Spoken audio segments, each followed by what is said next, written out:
DeMaio Show. We're giving you the story behind the story. We're leading the fight to take back our state for a better California. Let's talk about what I'm seeing happening on the ground in this campaign and all around the state of California. And you're not seeing this in the media. They're not even aware of it. And if they were aware of it, they wouldn't want you to know about it. And that is, I see a growing rebellion, a growing movement in California of forgotten Californians who want to take back our state. I'm seeing it. I'm seeing it every day in terms of the donations that we're getting to our campaign, because my whole campaign theme is fight, don't flee. And I'm talking about the tens of thousands of Californians who are fleeing our state every week because they can't afford to live here in this state because of the high cost of living, or they can't stomach living here anymore. We're seeing a lot of those people are getting attracted to our campaign message of stand and fight to take back California, that it is possible if we work together. And I'm asking them to suspend their disbelief, to not listen to the liberal media who say it's hopeless. And I'm asking them to fight, to try. And many of them are. And that's why we're breaking records for fundraising. We are getting a lot of low dollar, small dollar donors, $5, $10, $15 into our campaign. And it's happening every day. When we broke the records for our last reporting cycle, which is our last public report was for the third quarter, fundraising between August 5th and September 30th, we raised more than $1.33 million, which was a record-breaking sum for a Republican or a Democrat. I mean, let that sink in. We beat Democrats. I beat Alexandria Ocasio-Cortez, all through small dollar donations. And it's a Republican in California that's doing it. Of course, the media doesn't want you to know. It's all, publicly disclosed. But if I were a Democrat, they would be celebrating me. Oh, look at this new shiny object out in California. Oh, wow. Maybe he's the next AOC, but he can actually read. The media would be making a big deal about the fact that there's this candidate in California breaking records for fundraising, and it's all from low dollar donors, small dollar donors, grassroots. Nope, they're not wanting to cover it. Doesn't fit their narrative. Because how in the world could there be a conservative, a Republican, breaking records from California? What? I thought Republicans were dead in California. So the first thing that I'm seeing is the tremendous support we are receiving financially from grassroots donors, $5, $10, all across the state of California. It's not just in the San Diego area where my district is. It's all across the state of California. But secondly, we have volunteers that are joining our campaign throughout the state as well. Mainly we're focusing in Southern California. We are not able to do all the projects that we're doing in this campaign just based on volunteers in the district or even volunteers in San Diego and Riverside counties. We, for example, have about 30,000 people who've signed up on our volunteer list over the past year. And many of those, several thousand people, have said that they want to volunteer immediately. Just send me the assignment. Let me know what to do. And every month, hundreds of people are volunteering, actually taking on assignments. One of the things that we're doing is that we're getting together Republican Women Federated clubs to host mail-a-thons where they're addressing envelopes to send out to independent voters or lazy Republican voters. These are voters who are Republican that don't always return their ballots. And we're sending them handwritten letters to try to convince them to pay attention to the race, to not give up hope, to support my candidacy. And we're letting them know that they can attend a town hall coming up in their neighborhood with me, where they can ask me any question, they can learn about the campaign, and they can link up with their neighbors who also agree that we need to fight to take back our state. These mailers, and we've done about 250,000 of these mailers so far, handwritten number 10 envelopes. That's a lot of carpal tunnel, my friends. Lots of aching fingers and wrists.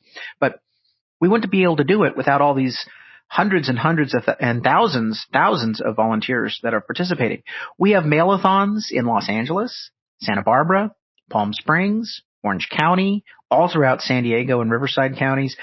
These volunteer events are not just focused on volunteers in the 50th district. These are people who realize that when I win this congressional seat, I can be the voice of opposition, that we are representing a movement that can take back our state in every county.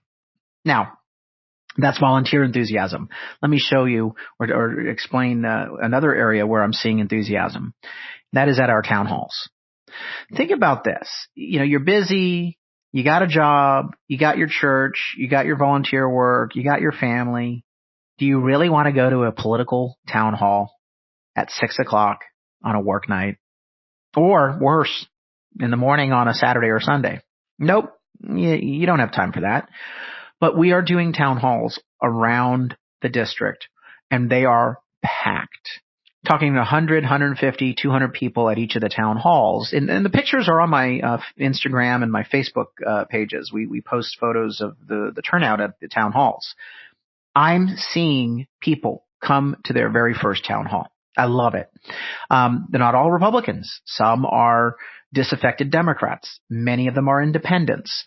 They are concerned about the high cost of living in California, and they're concerned about policies that they consider extreme.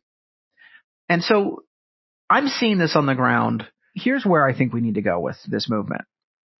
First and foremost, Republicans need to focus in on 3 issues that I believe will give us the majority.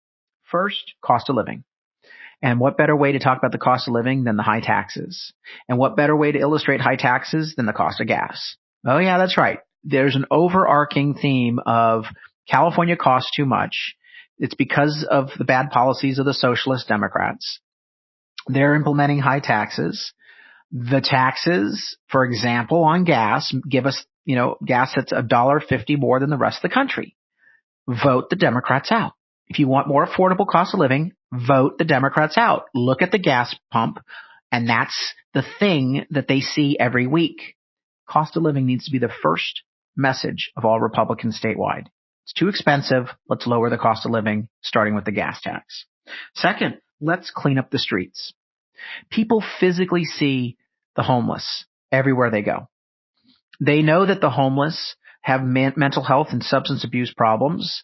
And by the way, if you want to learn more about my homeless plan, we have a whole podcast on my 4-point homeless plan. It's also on the website.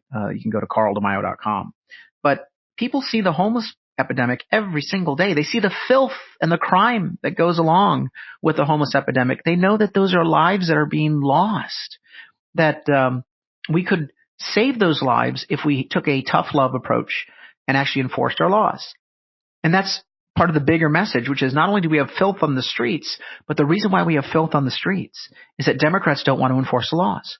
Democrats want to coddle the homeless. Democrats want to coddle the criminals.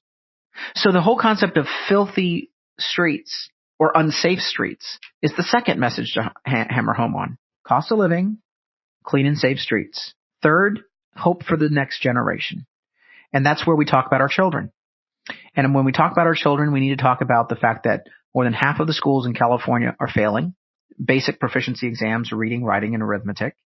And Democrats, instead of fixing those problems, have decided to teach them radical social agendas.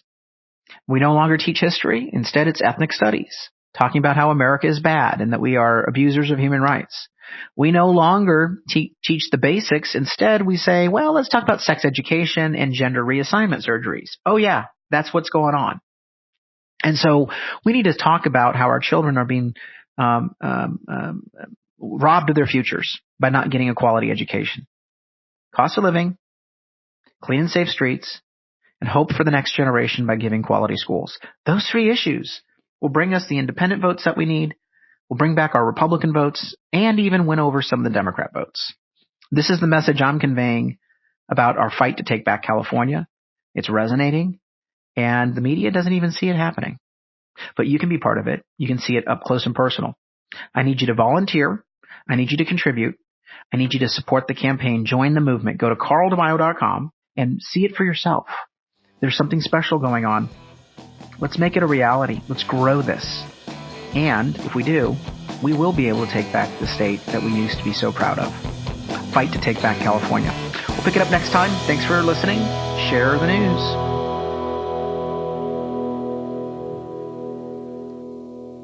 This podcast was paid for by Carl DeMaio for Congress. I'm Carl DeMaio, and I proved this message.